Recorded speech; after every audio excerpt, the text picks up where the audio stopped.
Olá, queridos alunos, tudo bem? Sou a professora Ana Paula, professora de português de vocês, e hoje trouxe a correção das últimas atividades de português que passei. Vamos lá então? EJA, língua portuguesa. Olá, queridos alunos, sejam bem-vindos a mais um ano letivo. Me chamo Ana Paula e serei a professora de língua portuguesa de vocês. Preparei essas questões interpretativas para conhecê-los melhor.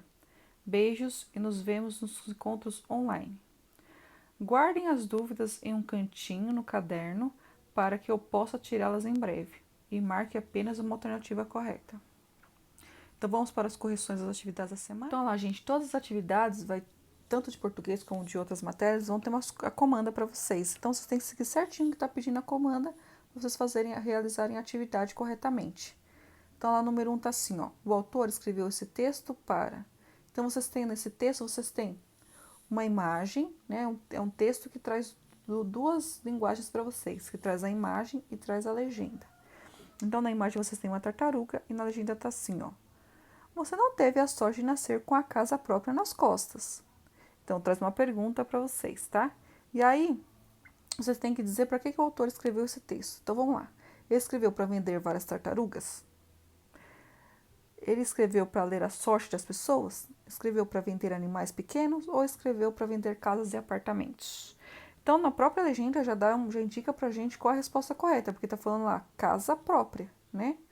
Então, logo, a ideia de casa própria vem da ideia de vender casas e apartamentos, tá? A maioria de vocês que responderam as questões acertaram. O 2. As palavras bem Belém, com repetição de sons semelhantes, sugerem. Então, a gente tem lá um texto, né, que se chama Belém do Pará. Vamos ver esse texto?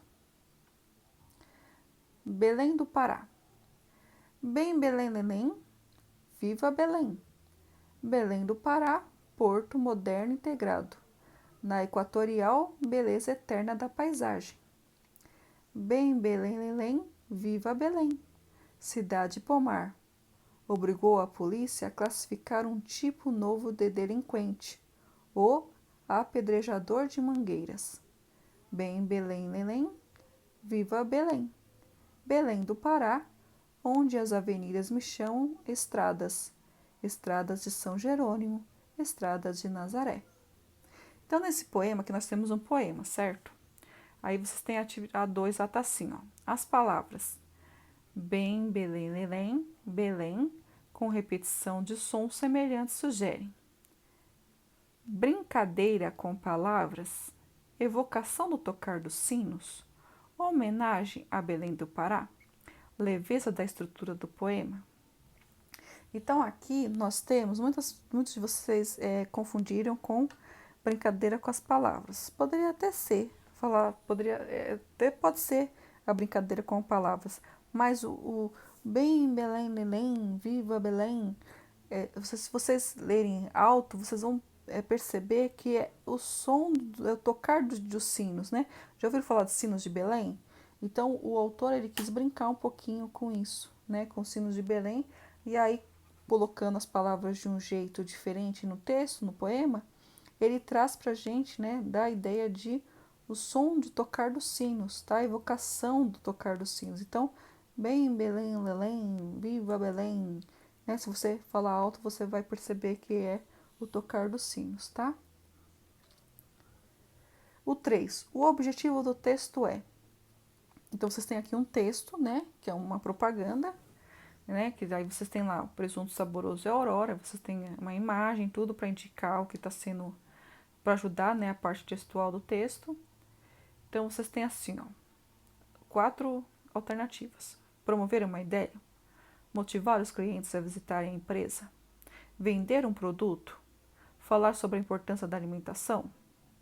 Não é promover uma ideia, né? Porque aqui não está promovendo ideia nenhuma. Tá? Aqui nós estamos falando de um produto.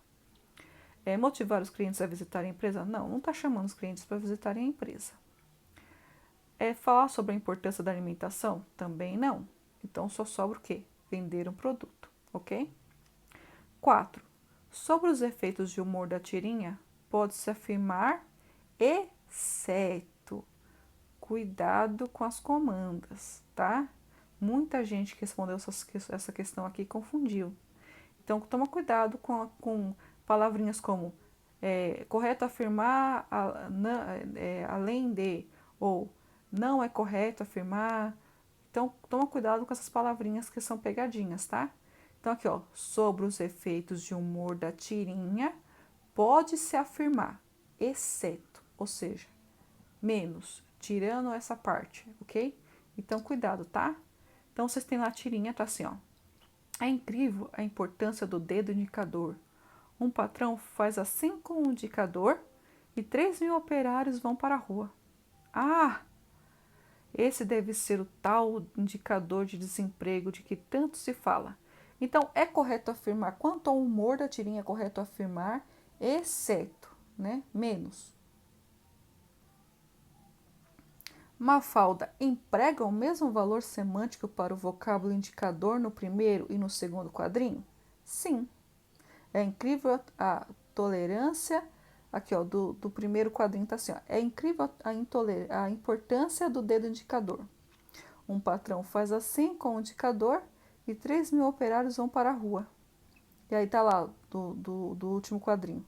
Esse deve ser o tal indicador de desemprego de que tanto se fala. Então, a importância do indicador com a questão do desemprego. Então, não é essa. Essa aqui está certa. Mafalda não sabe a importância do dedo indicador. Também está certa. A expressão dedo indicador é utilizada de maneira metafórica pelo autor da tirinha? Sim, é usado. Tá? Então, aqui todas essas três estão corretas. A primeira parte que fala sobre a importância do dedo indicador e com a questão do desemprego está correto. Que a Mafalda não sabe a importância, então ela está questionando a tal importância desse dedo indicador. E também o autor faz uso metafórico do dedo indicador na tirinha. Aí nós temos a última lá. Mafalda ainda não sabe exatamente o significado da expressão indicador de desemprego. Sim, ela sabe, porque ela está fazendo questionamentos sobre a questão do dedo indicador e a questão de tantos desempregados quando é usado o dedo indicador para indicar quem é que vai ser mandado embora, ok? Então, todas as três primeiras fazem parte do humor da tirinha, exceto a última. Vamos lá na 5. A charge abaixo satiriza, ou seja, ela faz uma ironia, né? Ela tira sarro de uma situação muito comum em tempos de pandemia do novo coronavírus, que é. Então, você tem que marcar a alternativa correta. Aqui é uma alternativa correta, tá? Então, na tirinha nós temos lá, ó, a tirinha faz assim, ó, diz assim, mas e a dengue? Aí a mulher fala, não estamos esquecendo de nada, querido. Aí o marido responde, já passamos o álcool em gel, estamos usando as máscaras, agora estamos protegidos contra o coronavírus. Ok. Aí tá assim, uma questão só é correta, tá? A charge está ironizando o quê? Tomar cuidados excessivos para se proteger do coronavírus? Não tá tirando sarro dessa parte, tá? Ela está ironizando. Adotar medidas de combate à dengue? Não. As pessoas usarem máscara para se protegerem no novo coronavírus? Também não. A última, preocupar-se com medidas de prevenção contra o Covid-19 e esquecer-se do combate às outras doenças, que até é um tema bastante corrente ultimamente nas redes sociais e nos jornais, tá? Tá falando muito que as pessoas estão cuidando bastante, se protegendo bastante do coronavírus, né? Se preocupando muito com as medidas de prevenção do coronavírus, mas estão esquecendo do combate de outras doenças, que no caso aqui nós estamos falando da dengue, ok? E aqui por último vou deixar para vocês são os dois aplicativos que eu acho muito importante, tá? Que é o dicionário de sinônimos e o Dício, tá? Esses dois links eu vou deixar para vocês depois, tá? São de aplicativos que vão ajudar muito vocês nos estudos, tanto presencial quanto remoto, e muito mais remoto, né?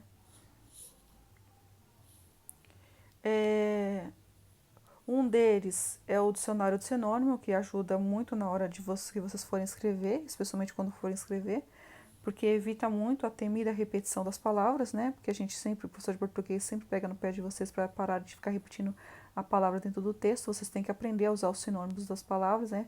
E um desses modos de evitar a repetição de palavras é o uso do dicionário de sinônimos, e o outro que eu sempre bato a tecla é ler bastante. Quem lê bastante tem bastante vocabulário para escrever um texto.